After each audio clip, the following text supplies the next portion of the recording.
Towboat crew members are the most likely victims of a fall overboard. In the past 10 years, the majority of fatalities in the inland towing industry have been crew members. Half of all deckhand fatalities are from falling overboard.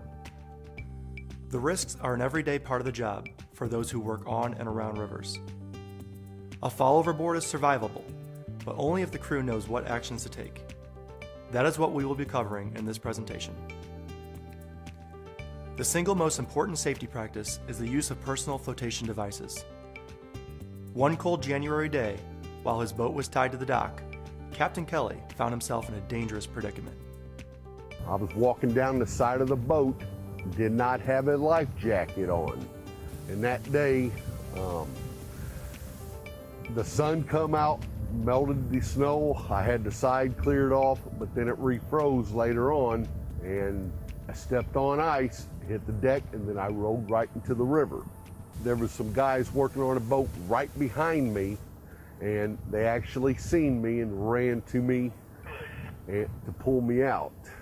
And it took 3 guys to pull me up out of the water, and I couldn't help them because the water was just cold, and I couldn't feel my legs. I was probably in the water about 3 or 4 minutes, but it's nothing to mess around, joke around about falling in the river. A Type 1 PFD is required for each crew member on board, and it must be readily available to the crew members. This means the PFDs are stored where the crew works and lives, so they will be nearby in any emergency. They must be equipped with a light and a whistle. A Type 5 PFD, or work vest, does not offer the same level of protection as a Type 1, but are more practical for use while working. Type 5 vests must be equipped with a light when worn at night. Got a man overboard, Sam. CJ fell in the river. Man overboard. Those words are perhaps the worst thing one can hear on the river. It can happen in a blink of an eye. All right, report to your station and get your safety gear out. If a crew member goes overboard, the first response should be to throw life rings or extra PFDs to the most likely area. Use a strobe light if available at night. Immediately pass the word to wheelhouse, Man overboard. point at the victim, and don't lose sight of him. At night, shine a searchlight on the victim. The operator should steer the stern away from the victim until clear of screws, and call for assistance on the radio. The Brian Brundrick can call him. The operator should note time and position, using GPS if possible, to establish search datum. Deploy flotation and visual markers to establish search datum. The operator should sound the danger signal to warn other vessels in the area.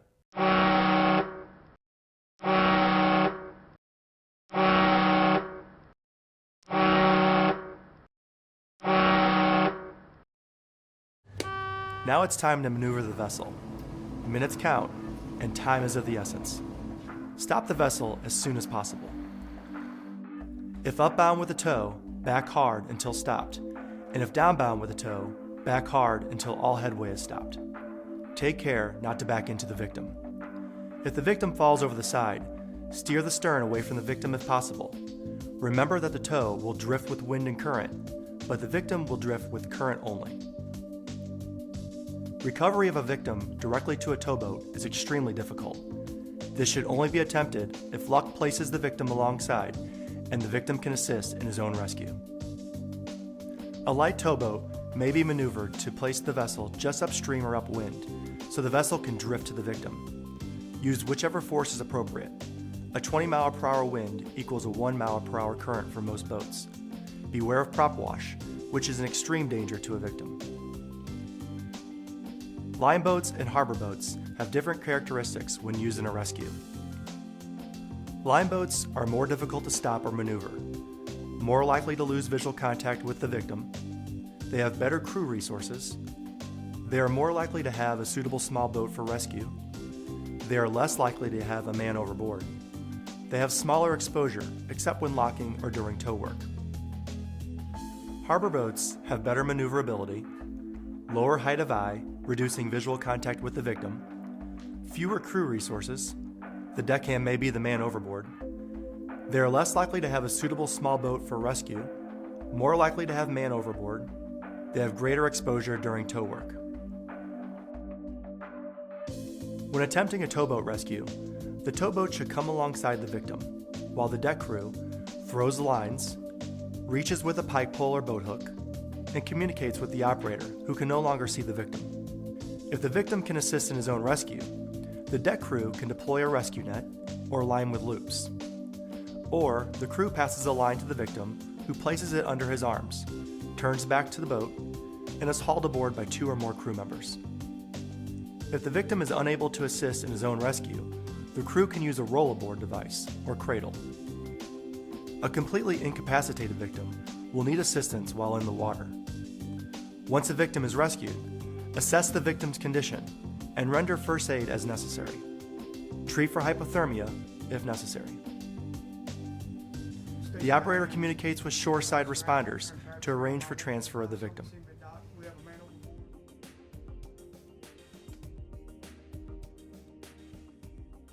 The typical equipment found on a small boat includes life ring with line or throw bag, boat hook, searchlight, radio, rollaboard, first aid kit, and extra lines. A crew for a small boat includes a minimum of 2 people. Before you do anything, don your PFD. If at all possible, maintain visual contact with the victim and keep the search out of search and rescue. The master determines if small boat rescue is safe and feasible.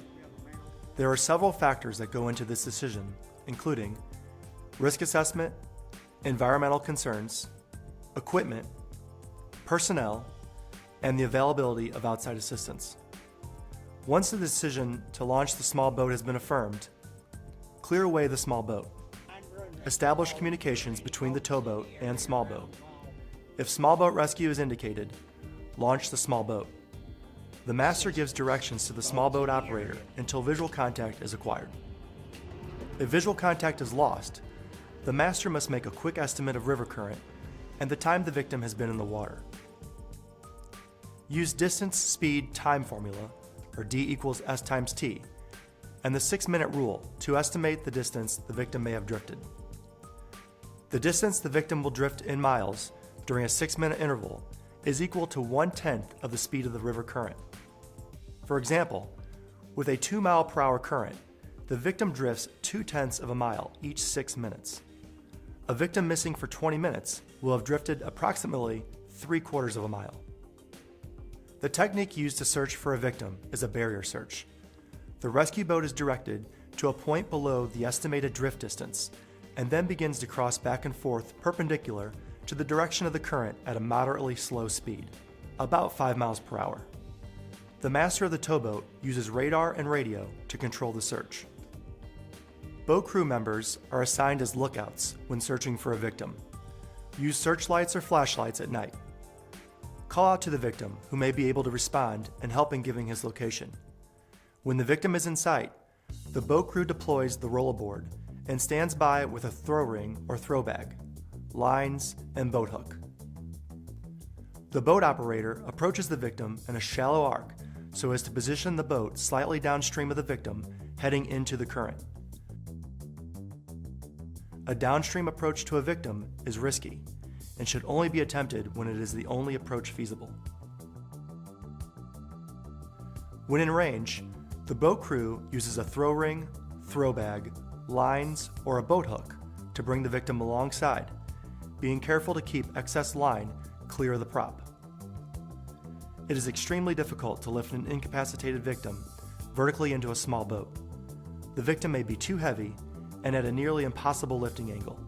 This also puts the rescue boat in danger of swamping. Speak to the recovered victim to determine his condition and possible injuries. The victim may be able to assist by using a modified bounce technique or leg over technique. A better choice is to employ the rollaboard technique. The victim is positioned face up over netting, head forward. The boat crew reaches over the victim and grasps the netting. The boat crew leans back and pulls the netting, rolling the victim out of the water and into the boat. Once the victim is rescued, assess the victim's condition. Render first aid as necessary. The boat operator communicates with the towboat master. The master communicates with shoreside responders and arranges for transfer of the victim. There are special considerations for barge fleeting areas. The upstream end of barge fleets are particularly hazardous, and any current will carry the victim into the head of the fleet. Barge rakes will tend to force the victim under the rake, and the same effect applies to rescue craft. Would-be rescuers can become victims. The horsepower of the rescue craft and skill of the boat operator are critical. Unless there is a minimal current, a downstream approach to a barge fleet should not be attempted. An alternative is to turn into the current while out in the river and angle across the current towards the victim, keeping the victim in sight, but not allowing the rescue craft to get above the fleet. Throw lines to the victim and slowly tow the victim out of the critical area. If the rescue craft has sufficient horsepower and the operator is skilled, it may be possible to approach a victim by turning into the current above the fleet.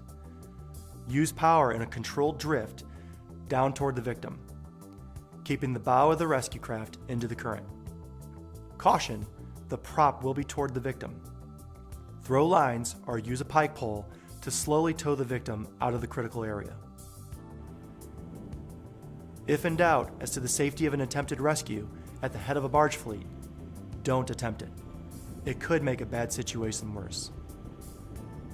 Stand off and keep the victim in sight until appropriate rescue equipment arrives. Safety should be our absolute priority while we work on the river. The stakes could not be higher for ourselves, our crews, and our families. Captain Kelly had some sobering thoughts after he was rescued from the river. Later on, when I seen my kids that night, that's what it made me realize on how much it just falling in don't affect me or affect anybody. It affects your whole family. And I've got my granddaughter's getting ready to be 4 years old, and all I wanted to do was just hold her and hold my kids later on that night. You don't realize how much you're going to lose and how much your family's going to lose out on just not paying attention. The safest crews are the ones that never have to undertake a river rescue. That's because they practice good safety habits, and they don't have these types of accidents that are largely preventable. The goal we should all strive for is this: be ready in case an accident happens, but do everything we can to make sure it never happens in the first place.